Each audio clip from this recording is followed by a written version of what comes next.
Today we are going to talk about DBMS architecture.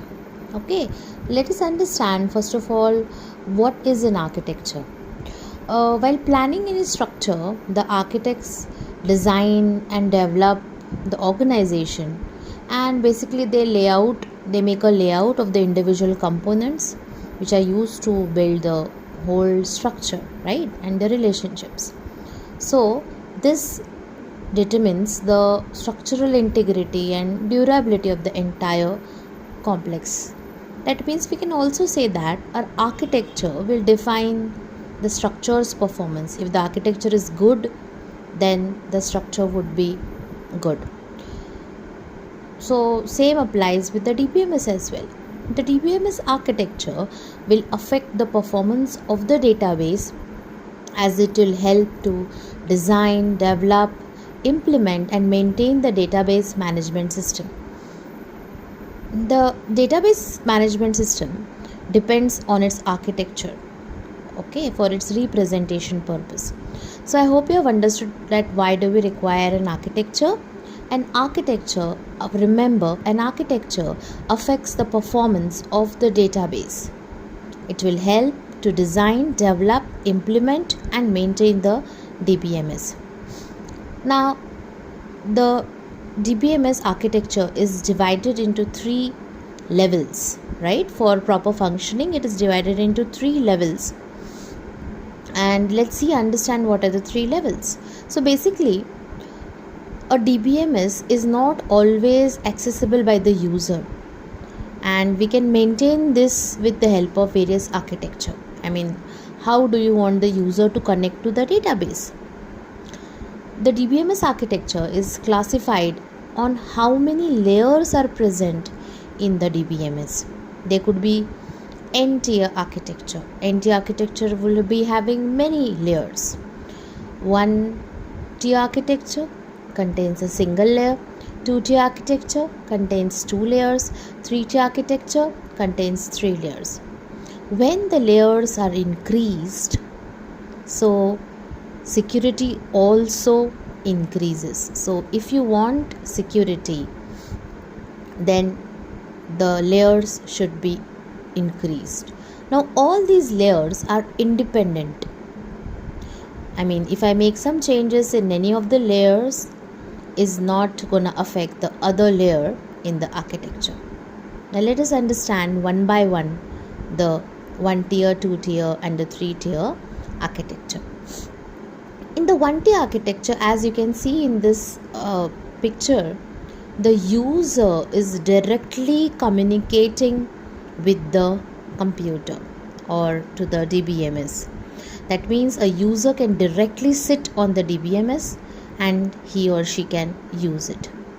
Any changes done here will be directly done on the database itself. So it is not providing any handy tool for end users, okay.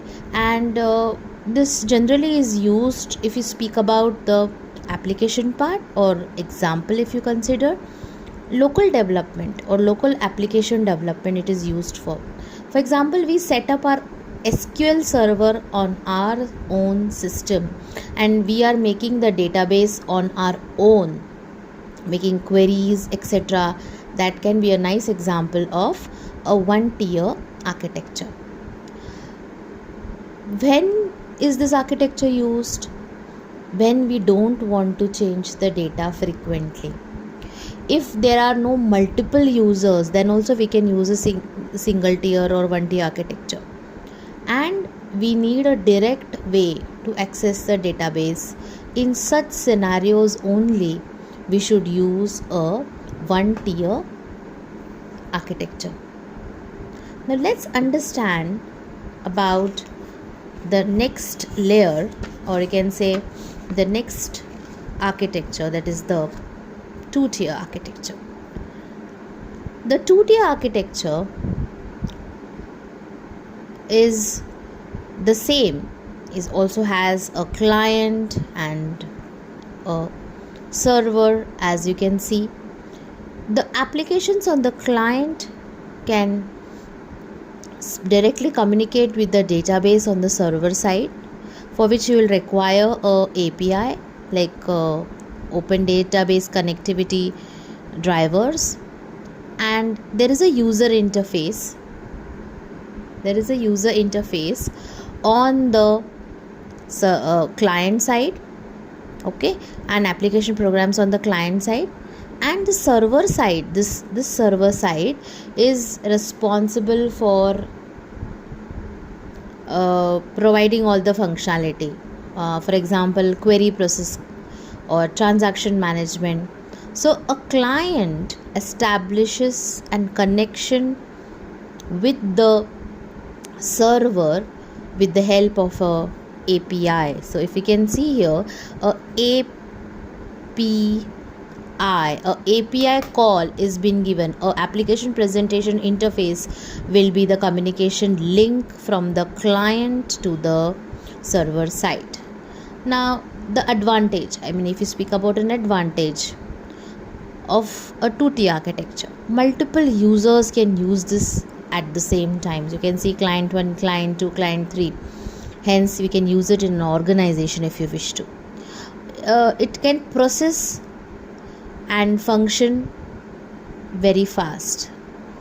You can access the database very fast here, so that performance also increases.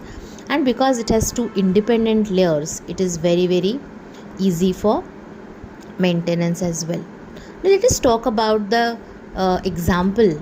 Suppose you go to a bank to withdraw some cash, okay, and after entering the withdrawal amount and the account details on the withdrawal slip, the accountant or the banker will go to the server side, okay, because he will have a API, and this server will check whether there is enough balance present or not. So this is a typical example of a 2-tier architecture, a client server architecture. Okay, I hope you have understood this. Now let's go to the third part, that is the 3-tier architecture. Now a 3-tier architecture is, if you can see here, it contains another layer. The client also has a application client, and the server also has a application server. So you have 2 servers here. So user will send a request to the application client, and this will further send the request to the application server, and further it will go to the database. So the application on the client side interacts with the application server, which further communicates with the database system. Now here in this case, the end user, the client, has no idea about the existence of the database beyond the application server, and the database also has no idea about any other user beyond the application. And if we quote an example of where this is used typically in large web application when there are many users concurrently accessing the database. Now when we speak about the applications or rather advantages of the 3-tier architecture, one is security, because there is no direct connection. If you can see, there is no direction between the client and the server, and hence it reduces an unauthorized access to the database. So I hope you have understood these 3-tier, 1-tier and 2-tier architecture. Let us conclude. So does architecture affects the performance of the database? Answer is yes, it does affects the performance of the database. Does architecture describes the structure of the database? Yes, architecture describes the structure of the database. In single tier architecture, a DBMS resides on a single server? Yes, DBMS resides on a single server.